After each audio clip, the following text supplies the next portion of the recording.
नमस्ते। आज हम जरा गहराई से देख रहे हैं चीन की बड़ी टेक कंपनी बाइडू को, खास तौर पर आर्टिफिशियल इंटेलिजेंस मतलब एआई में उनके जो नए कदम हैं। हमारे पास जो जानकारी है उसके हिसाब से समझने की कोशिश करते हैं कि बाइडू ने ये जो 2 जुलाई को लॉन्च किया है वो आखिर है क्या और इसके मायने क्या हैं। हाँ बिल्कुल, 2 बड़ी चीजें आई हैं। एक तो म्यू स्ट्रीमर जो एक एआई वीडियो बनाने वाला टूल है, और दूसरा उनका जो मेन सर्च इंजन है बाइडू सर्च, उसमें एक बहुत बड़ा बदलाव किया गया है। अच्छा, और जैसा कि आप कह रही थी, ये सिर्फ प्रोडक्ट अपडेट्स नहीं लगते, ये किसी बड़ी सोची समझी रणनीति का हिस्सा लग रहा है। हाँ बिल्कुल, देखिए एआई का माहौल तेजी से बदल रहा है और बाइडू को अपनी जगह बनानी है या कहिए बचानी है, क्योंकि उनको अपने ही घर में बाइट डांस के दोबाओ और टेंसेंट के युआनबाओ जैसे एआई चैटबॉट से टक्कर मिल रही है।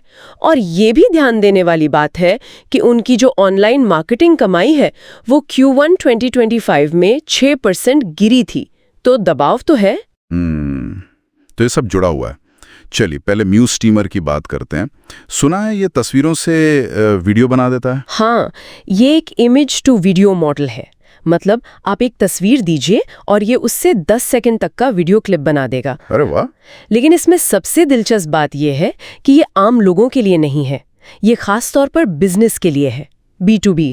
B2B, अच्छा, मतलब ओपन एआई के सोरा जैसा नहीं जो आम यूजर्स के लिए ज्यादा है। बिल्कुल, बाइडू का फोकस यहाँ एंटरप्राइज सेक्टर है और इसके 3 वर्जन भी निकाले हैं, टर्बो, प्रो और लाइट, अलग अलग जरूरत के हिसाब से। और इसकी टेक्नोलॉजी में क्या खास है? मतलब सिर्फ वीडियो बनाना या कुछ और भी?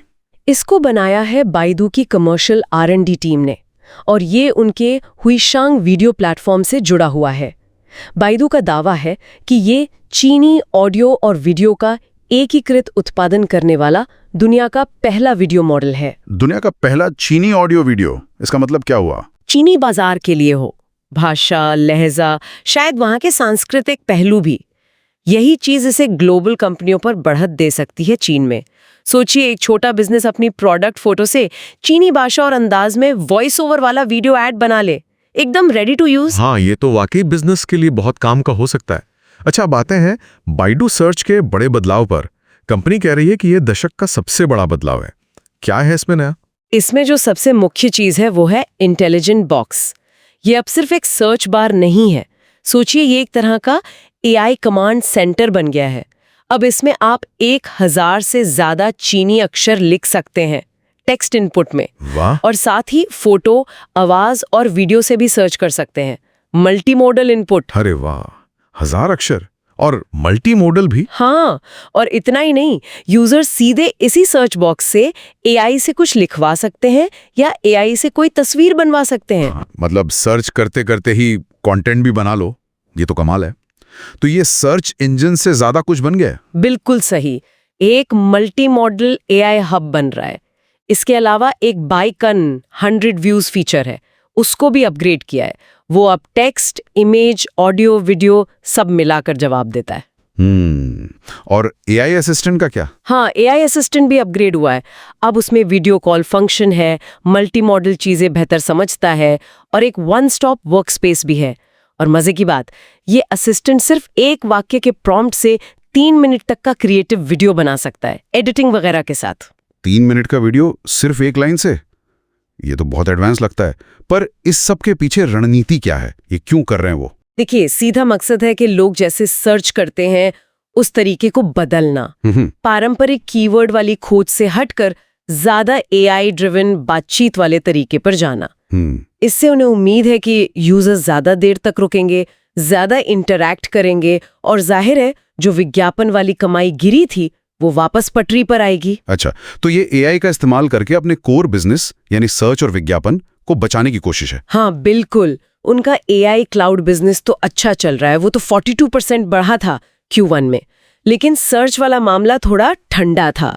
तो ये अपनी सबसे मजबूत एआई टेक्नोलॉजी, खासकर उनका जो अर्नी मॉडल है, उसे यूज करके अपने मेन बिजनेस को ही नया रूप दे रहे हैं। और इस पूरी एआई रेस में बाकी कंपनियों के मुकाबले बाइडू कहाँ खड़ा दिखता है? मतलब बाइडांस, टेंसेंट, अलीबाबा तो हैं ही, फिर ओपन एआई, गूगल भी हैं। बाइडू का रास्ता थोड़ा अलग लग रहा है। जैसे म्यू स्टीमर का B2B फोकस और सर्च में एआई का इतना गहरा इंटीग्रेशन ये दिखाता है कि वो शायद हर चीज में सबसे आगे होने की होड़ में नहीं है।